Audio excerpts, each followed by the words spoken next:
నమస్తే అండి, welcome to ఆత్మీయ గోదావరి. మన ఆత్మీయ గోదావరి ప్రేక్షకులందరికీ కూడా అంతర్జాతీయ మహిళా దినోత్సవ శుభాకాంక్షలు అండి. ఈ రోజు మహిళా దినోత్సవం సందర్భంగా మీకు ఒక చక్కటి వీడియోని అయితే మేము ముందుకు తీసుకురాబోతున్నాము. ఒక సాధారణ మారుమూల గ్రామం బాదంపూడి అనే గ్రామంలో పుట్టిన ఒక మధ్య తరగతి యువతి శ్వేత గారి గురించి తెలుసుకోబోతున్నామండి. ఆవిడ ఇటీవలే డిప్యూటీ తహసీల్దార్ గా అయితే ఉద్యోగాన్ని సాధించారు. ఆవిడ ఈ విధంగా ఎదగడానికి ఏ విధమైన కృషి చేశారు అని ఆవిడ మాటలోనే తెలుసుకుందాం. నమస్తే శ్వేత గారు, వెల్కమ్ టు ఆత్మీయ గోదావరి. మా ఆత్మీయ గోదావరి ప్రేక్షకులందరికీ కూడా మీ గురించి తెలియజేయాలనేసి మేము వీడియో చేయడం జరిగింది. మీ కృషి ఏంటి అంటే మీరు ఎక్కడ విద్యాభ్యాసం స్టార్ట్ చేశారు, మీరు ఏ ఊర్లో పుట్టి పెరిగారు, మీ గురించి మాకు కొన్ని విషయాలు తెలియజేయండి. డిప్యూటీ తహసీల్దార్ గా ఎన్నికైన ఆ క్షణం మీరు ఎలా ఫీల్ అయ్యారు శ్వేత గారు? ముందుగా ఆత్మీయ గోదావరి ప్రేక్షకులకి నా నమస్కారములు. చాలా సంతోషంగా అనిపించింది. అంత మంచి పోస్ట్ వస్తుందని నేను ఊహించలేదు, కానీ చాలా మంచి పోస్ట్ వచ్చింది. వెంటనే చాలా సంతోషపడి మా మమ్మీకి చెప్పాను. ఆవిడ చాలా హ్యాపీగా ఫీల్ అయ్యారు. తర్వాత మా బాబాయ్కి చెప్పాను. అందరూ హ్యాపీగా ఫీల్ అయ్యారు ఇంట్లో. నేను ఇంకా 3 years కష్టపడి చదివిందంతా మర్చిపోయాను కూడా. అంత ఆనందంగా అనిపించింది. శ్వేత గారు, మీ కుటుంబ నేపథ్యం గురించి మాకు వివరిస్తారా? మాది అగ్రికల్చర్ బ్యాక్గ్రౌండ్. మా ఫాదర్ అగ్రికల్చర్ వ్యవసాయం చేసేవారు. ఆయన ఇప్పుడు లేరు. మా మదరే చదివించారు. స్కూలింగ్ అంతా విజయవాడ విద్యానికేతన్లో జరిగింది, 1 to 5th class వరకు. తర్వాత 6th to 10th ZP high స్కూల్లో చదివాను. ఇంకా ట్యూషన్కి వచ్చేదాన్ని. అంటే నాకు అక్కడ కొంచెం సబ్జెక్ట్స్ అవి కష్టమై చదవడము. విజయవాడ విద్యానికేతన్కి ట్యూషన్కి వచ్చేదాన్ని 6th to 10th. తర్వాత ఇంటర్మీడియట్ అంతా సిఎస్సి కాలేజ్లో చదివాను.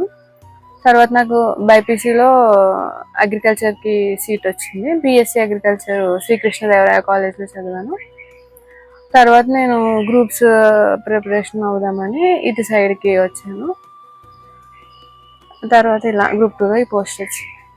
శ్వేత గారు, Group 2 అనేది చాలా అసలు కాంపిటీషన్ తో కూడుకున్న వ్యవహారం కదా అండి. దానికి తగిన మీ ప్రిపరేషన్ అంతా కూడా ఎలా జరిగేది? ప్రిపరేషన్ స్ట్రాటజీ అంటే ఫస్ట్ మనం సిలబస్ బాగా, మనకి ఫస్ట్ సిలబస్ అంతా మైండ్లో ఉండాలి. అంటే ఏది చదవాలో ఏది చదవకూడదో తెలియడంలోనే మన ప్రిపరేషన్ ఉంటుంది.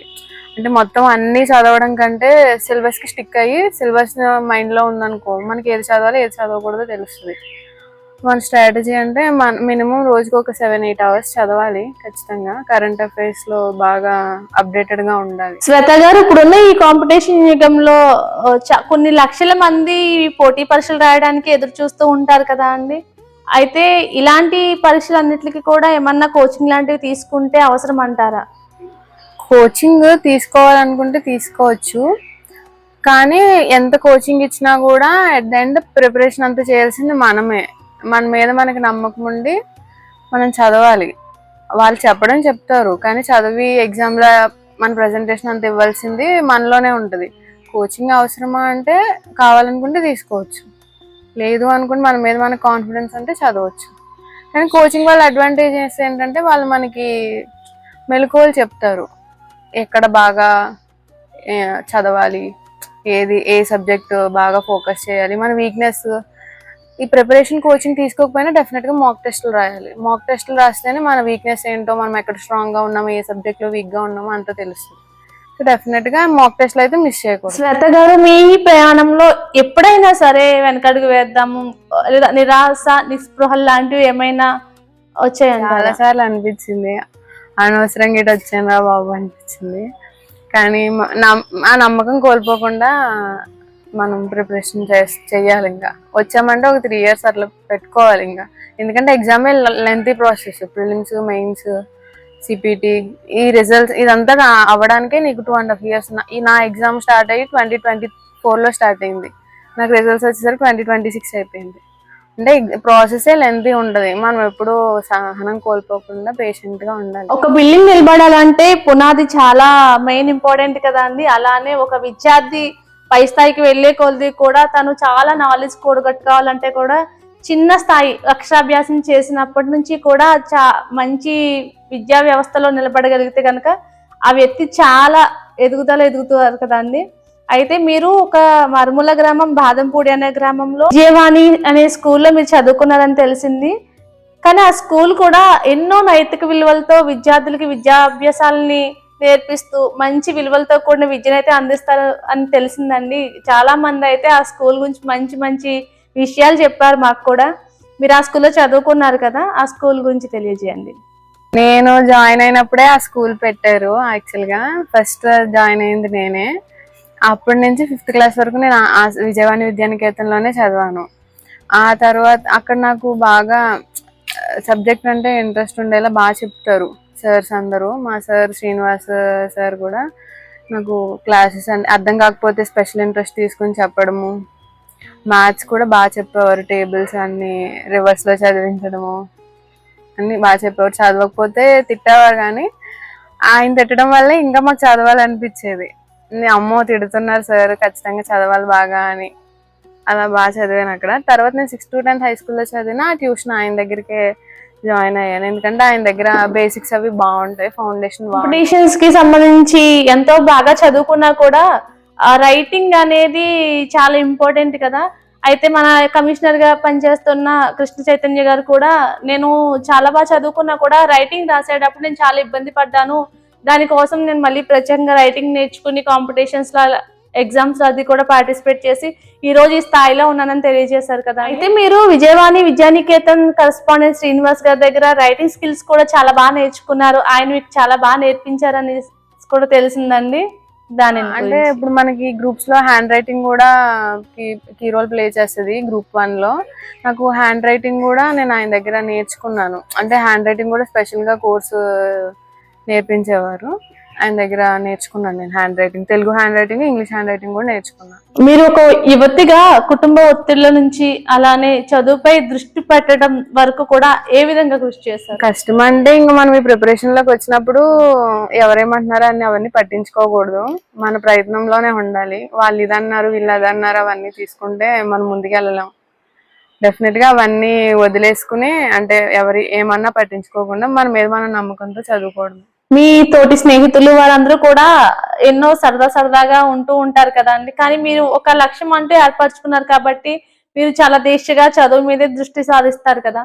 అయితే మీరు ఎన్నో ఆనందాలని సరదాలని వదిలేసుకునే ఉంటారు కదా, ఎప్పుడైనా మీకు అనిపించిందా నేను ఈ సరదాలన్నిటిని మిస్ అవుతున్నానని ఎప్పుడైనా మీకు అనిపించిందా? అనిపించింది. మా ఫ్రెండ్స్ అందరూ జాబ్స్ చేస్తున్నారు, ఇంతగా ఎంజాయ్ చేస్తున్నారు అనిపిస్తుంది. ఏంట్రా నేను ఈ ప్రిపరేషన్ ఇంకా అవ్వట్లేదు, జాబ్ రావట్లేదు అని అనిపిస్తూ ఉంటుంది మధ్యలో. కానీ మనల్ని మనం సెల్ఫ్ మోటివేషన్ చేసుకుంటా చదువుకుంటూ ఉండాలి. పరీక్షలకి సిద్ధమయ్యే యువకులకు అలానే పోటీ పరీక్షలో ఉన్న వారికి కూడా ఇప్పటికే మీరు ఏదైనా సలహాలు సూచనలు ఇవ్వాలనుకుంటున్నారా? ఏం తెలియజేయాలనుకుంటున్నారు? ప్రిపరేషన్ లోకి వచ్చామంటే మినిమం 2 years పెట్టాలి. మనం ఆ టైం ఇవ్వగలము అంటేనే ప్రిపరేషన్ లోకి రండి. మనం పెట్టేది 100% పెట్టాలి. 50% పెట్టి ఇంకా రాలేదు అలా మాట్లాడకూడదు. 100% పెట్టేటట్టు అయితేనే కాంపిటేటివ్ ఫీల్డ్ లోకి రమ్మని చెప్తాను. మీరు సాధించిన ఈ శాఖ రెవెన్యూ శాఖ అంటేనే ప్రజలతో మమేకమయ్యే శాఖ కదా అండి. అయితే మీరు సాధారణ ప్రజానికానికి ఏ విధమైన సేవలు, ఏ విధంగా మీ బాధ్యత నిర్వర్తించాలనుకుంటున్నారు? బేసిక్ గా అడ్మినిస్ట్రేషన్ సైడ్ వెళ్ళాలని ఇంట్రెస్ట్ ఉండేది చిన్నప్పటి నుంచి. అంటే ప్రజల సమస్యలు తీర్చాలని, ప్రజలతో ఉండాలని, అంటే వాళ్ళకి ఏమన్నా జరిగినా మనం సాల్వ్ చేసేలా ఉండాలని నేను అందుకే ఇటు సైడ్ రావడం జరిగింది. నేను వాళ్ళకి ఏ ఇబ్బంది లేకుండా వాళ్ళ సమస్యలతో నా దగ్గరకు వస్తే ఖచ్చితంగా పరీక్ష జయప్రకాష్ నారాయణ గారు, జేడి లక్ష్మీనారాయణ గారు అంటే ఇంట్రెస్ట్. వాళ్ళ స్పీచెస్ వింటా ఉంటాను. వాళ్ళు చెప్తా ఉంటారు ప్రజల సమస్యలు ఎలా తీర్చాలి, వాళ్ళతో ఎలా కలివిడిగా ఉండాలి. వాళ్ళ వల్లే నాకు అడ్మినిస్ట్రేషన్ సైడ్ ఇంట్రెస్ట్ వచ్చింది. శ్వేత గారు, ఇప్పుడు చదువుకోవాలంటే ముందు మానసిక ప్రశాంతత చాలా అవసరం కదా అండి. కానీ ఈ ఒత్తిడి ప్రపంచంలో మీరు చదువు అనేది ఒక కాంపిటీషన్ అయిపోయింది. ఈ కాంపిటీషన్ ని అధిగమించి మానసిక స్థితి మెరుగుపరుచుకోవాలంటే మీరు యోగా అనేది, సహజ యోగా అనేది చేస్తారని తెలిసింది. సహజ యోగా గురించి కూడా మీ మాటల్లో. నేను ఈ స్ట్రెస్ అది ఓవర్కమ్ చేయడానికి మాతాజీ నిర్మలాదేవి సహజ యోగం అని బాగా మెడిటేషన్ చేసేదాన్ని. నాకు ప్రిపరేషన్ లో స్ట్రెస్ వచ్చినప్పుడల్లా మెడిటేషన్ చేయడం వల్ల నాకు చాలా యూజ్ అయింది. స్ట్రెస్ ఓవర్కమ్ చేయగలిగాను. రోజు మనకి చాలా టెన్షన్స్ ఉంటాయి, చాలా స్ట్రెస్ ఉంటది, చాలా ప్రాబ్లమ్స్ ఉంటాయి. వీటన్నిటి నుంచి కొంచెం మనల్ని మనం పక్కకి తప్పుకోవడానికి మాతాజీ నిర్మలాదేవి సహజయోగం చాలా బాగా నాకు గ్రూప్ 1 రాయాలని ఉందండి. నేను ఫర్దర్ గా గ్రూప్ 1 కి కూడా రాద్దామని అనుకుంటున్నాను. ఈ రోజుల్లో గైడెన్స్ లేకపోవడం అంటే ఏం లేదు. అంటే మనం చాలా అప్డేట్ అయిపోయాము. యూట్యూబ్, గూగుల్ అన్ని వచ్చినాయి. అంటే మనకి దేని మీద ఇంట్రెస్ట్ ఉందో దాని మీద మనం 100% పెట్టాలని నేను చెప్తాను. అంటే ఏది 50% ఇందులో 50 అలా ఉండకుండా మనకి దేని మీద ఇంట్రెస్ట్ ఉంటుందో దాని మీద 100% పెట్టమని. ఏ టెక్నాలజీ మన ప్రిపరేషన్ లో కూడా మనకి యూజ్ అవుతుంది ఆన్సర్ రైటింగ్ కి. అంటే మనం ఇన్పుట్స్ ఇచ్చామంటే మన ఆన్సర్ ని ఎలా ఇంప్రూవ్ చేసుకోవాలి అన్నది ఏ టెక్నాలజీ మనకి బాగా యూజ్ అవుతుంది.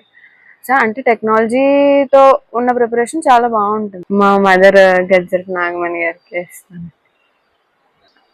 అంటే నేను చాలా సార్లు నాకు రాదు అమ్మ, నేను ఇంక చదవను అంటే, లేదు నీకు వస్తుంది చదువు అని మా మమ్మీ చాలా ధైర్యం చెప్పేది.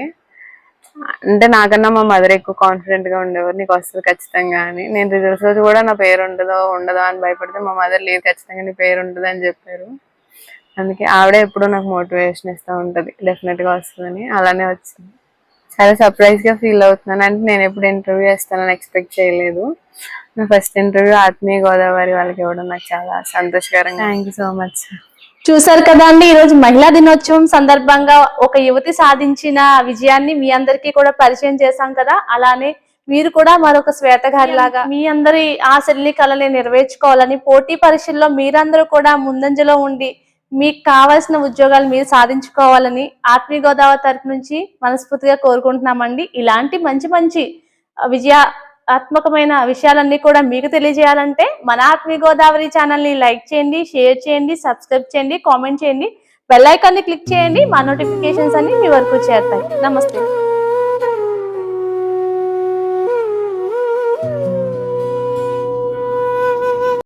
ఆత్మీయ గోదావరి ఛానల్ను సబ్స్క్రైబ్ చేయండి, లైక్ చేయండి, షేర్ చేయండి.